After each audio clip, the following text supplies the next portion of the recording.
Vamos lá, sargentos. Posição relativas entre duas retas. Agora a gente vai começar a iniciar um estudo em cima das posições que as retas ocupam dentro do plano cartesiano. Vamos lá.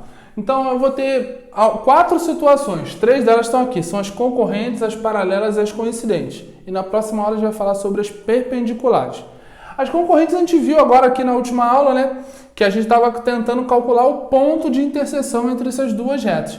Mas, quando a gente analisa agora um pouco mais a reta, a equação da reta, a gente pode observar que sempre quando a gente tiver uma reta concorrente, os coeficientes angulares, ou seja, o m de r e o m de s, lembrando que eu estou tratando aqui com a equação reduzida, tá bom, pessoal? O m de r e o m de s, necessariamente por elas serem concorrentes, elas vão possuir coeficientes angulares diferentes. Então, se a gente está falando de retas concorrentes, a gente está falando que essas retas possuem coeficientes angulares diferentes. E necessariamente, se a gente parar para reparar aqui, o n também, quando a gente está falando de retas concorrentes, o n de S é diferente do n também de R.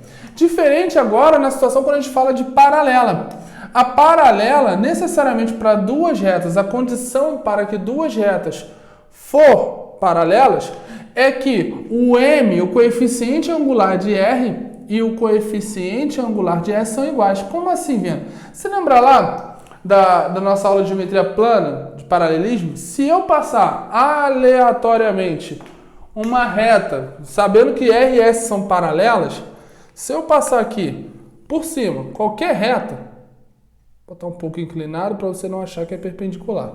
Passei uma reta qualquer e ela passou as duas retas paralelas. Necessariamente, esse ângulozinho que forma aqui é igual ao ângulozinho que forma aqui. Então percebam que essas retas elas sempre vão possuir os mesmos coeficientes angulares. Para qualquer reta que transpasse aqui, duas retas paralelas sempre possuem o mesmo coeficiente angular. Bacana? Então, característica principal de retas paralelas, possuem mesmo coeficiente angular. E temos as retas coincidentes. As retas coincidentes, assim como as retas paralelas, elas possuem o mesmo coeficiente angular. Porém, mas Jovina, só tem uma reta aí, é porque está uma sobre a outra. Elas coincidem. Todos os pontos que são de R são os mesmos pontos de S. E aí, a reta coincidente ela tem outra característica além de possuir o mesmo coeficiente angular. O coeficiente linear dessas retas são iguais, ou seja, elas interceptam o eixo Y também no mesmo ponto. Então, se eu fosse, por exemplo, dar um nome, né, escrever a equação dessa reta, por exemplo, vou escrever a equação de S, 2x mais 2. Se elas são coincidentes, necessariamente a reta R, ela também será 2x mais 2. Repare que tanto o coeficiente angular e o coeficiente linear é igual. Mas, mano, isso é muito fácil ver. Como o cara pode complicar isso? Simples, ele pode pegar por exemplo, essa reta R aqui, ao invés de te mostrar dessa forma, te mostrar dessa forma aqui, ó.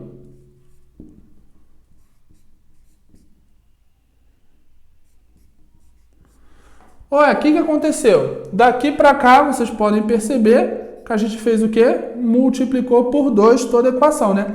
Normalmente, para te confundir e você não conseguir ver de cara que duas retas são coincidentes, ele coloca de maneira proporcional. Então, isso implica em quê? Quando você olhar uma equação onde todos os itens da equação, o ax, by e o c, eles forem números proporcionais, por exemplo, a um determinado número, ou forem múltiplos de um determinado número, divida logo, porque isso é só para te ludibriar, para te confundir, e você não vê que de repente essas retas são coincidentes. Bacana?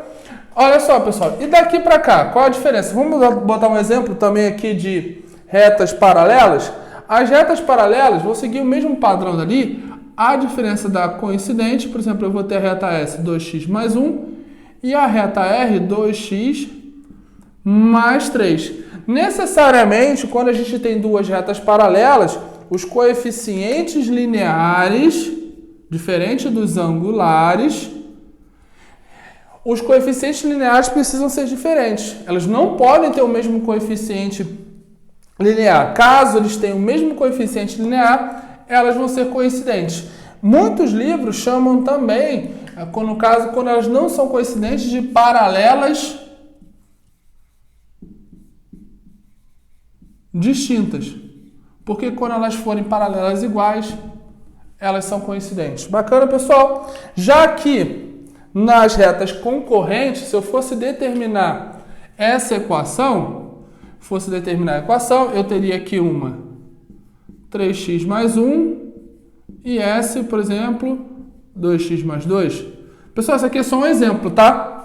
Porque lembrando que se elas são coincidentes, se elas são concorrentes, necessariamente o ponto que eu coloco em x, ele tem que possuir o mesmo y, elas possuem um ponto em comum. Então, para qual ponto eu colocar aqui, também tem que ter um ponto em R. Vamos lá. O que eu estou querendo te mostrar aqui? Que o coeficiente angular de R é diferente do coeficiente angular de S. E percebam que o N daqui também é diferente do de S. Então, as retas concorrentes elas possuem ambos os coeficientes diferentes, tanto o M quanto o N. Então, vou colocar também já aqui logo que N de R também é diferente do N de S. Bacana, pessoal? Na próxima aula a gente vai falar um pouquinho da última posição, que são as perpendiculares. E tem uma característicazinha que a gente precisa saber. E aí depois a gente vai fazer alguns exercícios. Tamo junto!